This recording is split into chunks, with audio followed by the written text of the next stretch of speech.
The month of March is known as Women's History Month. What woman is special in your life? Is it your mom, your grandmother? Is it a special aunt? Or could it be a favorite teacher? We are about to read about a special, brave woman named Georgia Gilmore, who, along with her friends, made lots of money to help Black people have the same rights as white people.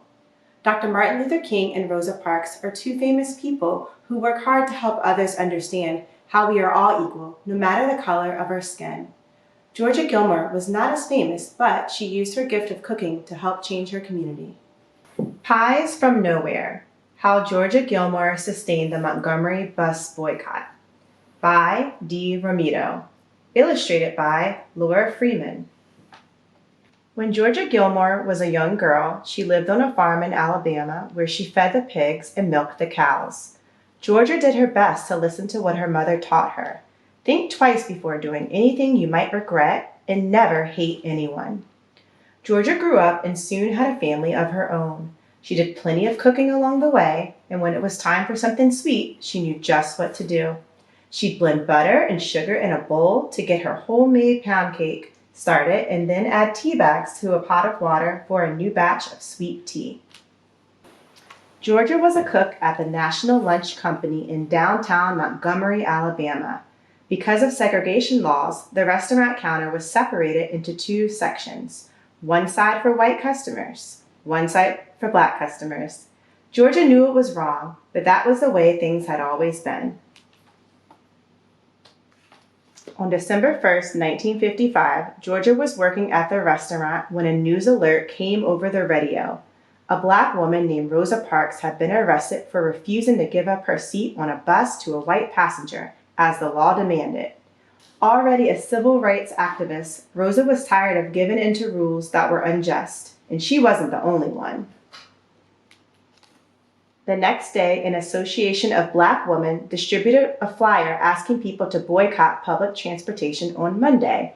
It said, "Please stay off of all buses." Georgia watched as buses drove down the street, one after another, empty. Because she'd been treated poorly by the white drivers so many times before, Georgia hadn't ridden the buses for 2 months. Still, she wanted to be a part of the movement she saw growing. Not long after, she went to Holt Street Baptist Church to hear Reverend Ralph Abernathy and Dr. Martin Luther King Jr. speak. The church was full. The crowd overflowed onto the street outside. Large speakers had been set up so thousands more could hear.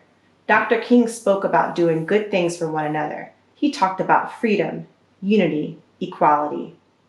We are determined here in Montgomery to work and fight until justice runs down like water and righteousness like a mighty stream.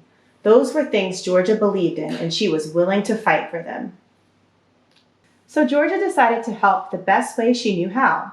She worked with a group of women in her community, and together they purchased the supplies they needed: bread, lettuce, and chickens. And then off they went to cook. The women brought food to the meetings that followed at the church. They sold sandwiches. They sold dinners in their neighborhoods. As the bus boycotters walked and walked, Georgia cooked and cooked, and boy did the people of Montgomery love her food. Georgia's group donated the profits from their sales to the Montgomery Improvement Association, which helped fund the boycott. But if anyone had found out these women were involved, they could have lost their jobs.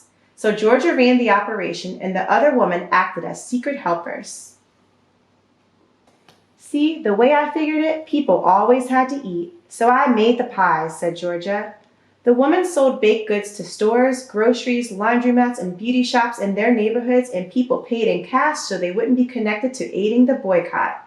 Sweet potato pie, peach pie, red velvet cake, 7-Up cake. Only Georgia knew who baked them, and only Georgia knew who bought them. Every Monday and Thursday, Georgia would go early to the boycott strategy meetings at the church. She'd walk up to the collection plate and announce how much her group was contributing. There was cheering, clapping, foot stomping. But whenever people asked where the money came from, she remembered her promise to keep it a secret. It came from nowhere, she'd say. Because of this, her brave group of women bakers became known as the Club from Nowhere. The club not only raised enough to purchase gas for the carpool system that had been set up for the boycott, but they were also able to buy station wagons to aid the effort and help get people where they needed to go. But Montgomery didn't want their buses continuing to lose money, so the city did what it could to stop the protesters and their efforts. Dr. King and 89 others were arrested for their roles in the boycott, and Georgia was called to speak in court about an instance when a bus driver had mistreated her. After she had already paid, the driver demanded she get off and enter through the back of the bus, as black riders were forced to do at that time. When I reached the back door and was about to get on, he shut the back door and pulled off, and I didn't even ride the bus after paying my fare. So I decided right then and there I wasn't going to ride the buses anymore, Georgia testified. Georgia knew she was doing the right thing by standing up for her fellow protesters, but news of the trial spread across the country like wildfire. When the National Lunch Company found out she was part of the boycott, she was fired from her job. Georgia was unemployed and raising 6 children on her own. She needed to find a new way to support her family. Dr. King encouraged her to start her own business. All these years you've worked for somebody else, now it's time you worked for yourself, he said. He helped her improve the kitchen in her home, and Georgia got new pots and pans and cooking supplies.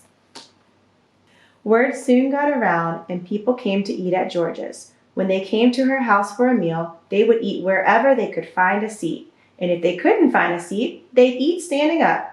Georgia loved to talk and joke with her customers and friends. Soon enough, there were long lines to get a meal cooked by her. People ordered meals for delivery, too.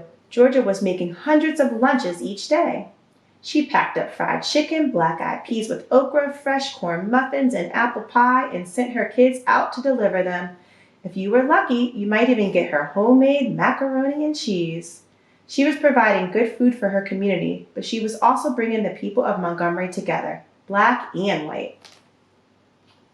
Dr. King frequently had meals at Georgia's house. Because she was a big woman with a big personality, he lovingly called her Tiny. And because civil rights leaders knew they could trust Georgia, her home became a place for important and often secret meetings. I just served him and let him talk, she'd say.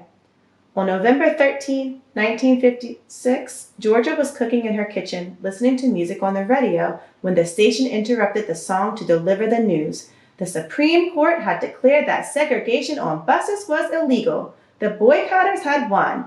Georgia was thrilled. People could ride the bus and sit anywhere they desired. At the next church meeting, Georgia sat in her seat and listened as Dr. King announced that the Montgomery bus boycott was a success. "We didn't have to walk no more," said Georgia. "Even before Martin Luther King Jr. got up there and told us it was over, we knew it was over and we knew we had won." Still, there would be more battles to fight, so Georgia Gilmore kept right on cooking. We hope you enjoyed reading Pies from Nowhere.